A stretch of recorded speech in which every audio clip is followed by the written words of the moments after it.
పిఠాపురం వర్మ అధినేత చంద్రబాబుకు షాక్ ఇచ్చేలా సంచలన వ్యాఖ్యలు చేశారు.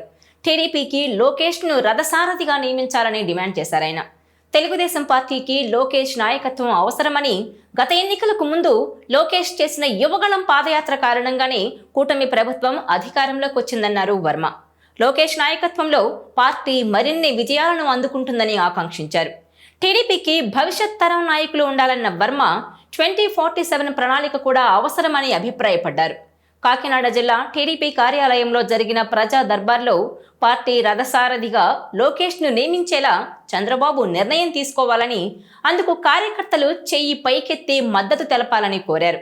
అయితే టీడీపీ అధినేత సీఎం చంద్రబాబుకు ఎప్పుడేం చేయాలో తెలియంది కాదు. ఆయన పార్టీ పరంగా కానీ ప్రభుత్వ పరంగా కానీ నిర్ణయాలను ఎంతో ఆలోచించి తీసుకుంటారు. ఆయనకు రాజకీయంగా ఎంతో అనుభవం ఉంది. ఎన్నోసార్లు ఆయన రాజకీయ చతురత కనబరిచి పార్టీని నిలబెట్టారు. అయితే ఇప్పుడు లోకేష్కు పార్టీ పగ్గాలు అప్పగించాలంటూ వర్మ డిమాండ్ చేయడం చర్చనీయాంశంగా మారింది. అంటే చంద్రబాబు టీడీపీ అధ్యక్ష బాధ్యతల నుంచి తప్పుకొని వారసుడు లోకేష్కు అప్పగించాలంటూ కొత్త డిమాండ్ను తెరపైకి తీసుకొచ్చారు ఆయన. నిజానికి టీడీపీలో లోకేష్ జాతీయ ప్రధాన కార్యదర్శిగా ఉన్న ఆయనే పార్టీ వ్యవహారాలన్నీ చూసుకుంటున్నారని ప్రచారంలో ఉంది. అంతేకాదు, ఇటీవలి కాలంలో లోకేష్ పలుకుబడి పార్టీలో చాలానే పెరిగిందని అంటున్నారు. ఈ నేపథ్యంలోనే లోకేష్కి ఆ పార్టీ అధ్యక్ష బాధ్యతలు ఎప్పుడు ఇవ్వాలన్నది చంద్రబాబుకు తెలియంది కాదన్న అభిప్రాయం వ్యక్తమవుతోంది.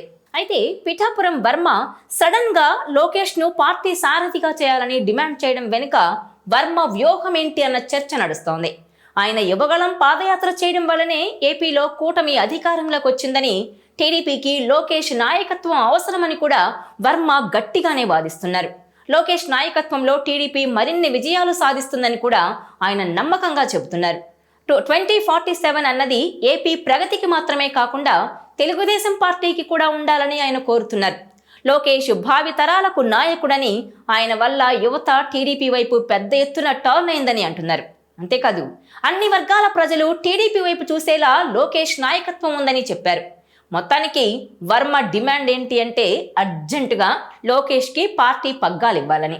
ఇక పిఠాపురంలో చూస్తే వర్మ వర్సెస్ జనసేనగా రాజకీయం సాగుతోంది. ఆయనకు ఎమ్మెల్సీ పదవి కూడా దక్కలేదు. ఇటీవల ఎమ్మెల్సీ జనసేన నేత నాగబాబు పర్యటన కూడా రచ్చరచ్చగా మారింది. ఈ సమయంలో ఉన్నట్టుండి వర్మ లోకేష్ నినాదాన్ని అందుకోవడం వెనుక ఏమై ఉంటుందని అంతా చర్చిస్తున్నారు. గతంలో ఇదే వర్మ లోకేష్ను కాబోయే సీఎంగా పేర్కొంటూ డిమాండ్ చేశారు. దాని మీద కూడా తర్వాత చాలా మంది నాయకులు మాట్లాడడంతో అది రచ్చరచ్చగా మారింది. చివరకు టీడీపీ అధినాయకత్వం కలుగజేసుకొని ఈ సమయంలో ఈ తరహా డిమాండ్లు వద్దని వారించింది. దీంతో ఆ ఇష్యూకు అప్పట్లో బ్రేక్ పడిపోయింది. అయితే ఇప్పుడు వర్మ మరో రూట్లో వచ్చారని అంటున్నారు. టీడీపీ ప్రెసిడెంట్ లోకేష్ అనే డిమాండ్ తెరపైకి తెచ్చారని, మిగిలిన వారు కూడా ఈ నినాదం అందుకుంటే గనుక చంద్రబాబుకు ఎరకాటమేనని అంటున్నారు. అయితే ఇలాంటి డిమాండ్లతో వర్మ ఏం సాధిస్తారన్న చర్చ కూడా ఉంది. లోకేష్ అయితే తనకు పార్టీలో ప్రభుత్వంలో మరింత వెసులుబాటు దొరుకుతుందని వర్మ భావిస్తున్నారా అన్న చర్చ కూడా ఉంది. లోకేష్ టీంలో చేరడం ద్వారానే పిఠాపురంలో తన హవా నిలబెట్టుకోవడంతో పాటు జనసేనను తట్టుకొని నిలబడగలరని ఆయన భావిస్తున్నారా? లేదంటే చంద్రబాబు వయసు 75 దాటింది, ఇంతకు ముందులా ఆయన పని చేయలేరనేది వర్మ ఉద్దేశమా? చంద్రబాబుకు ఈ వయసులో రెస్ట్ ఇచ్చి పార్టీ పగ్గాలను లోకేష్కు అప్పగిస్తే బాగుంటుందనే ఉద్దేశంతోనే ఈ వ్యాఖ్యలు చేశారా అన్న చర్చ కూడా జరుగుతోంది. చూడాలి మరి ఏం జరుగుతుందో. మొత్తానికి వర్మ ప్రశాంతంగా ఉన్న టీడీపీలో ఒక రాయి అయితే వేసేశారు. దాని పర్యవసానాలు ఎలా ఉంటాయో చూడాల్సి ఉంది. ఈ వీడియో మీకు నచ్చినట్లయితే please share, like and subscribe R24 Telugu.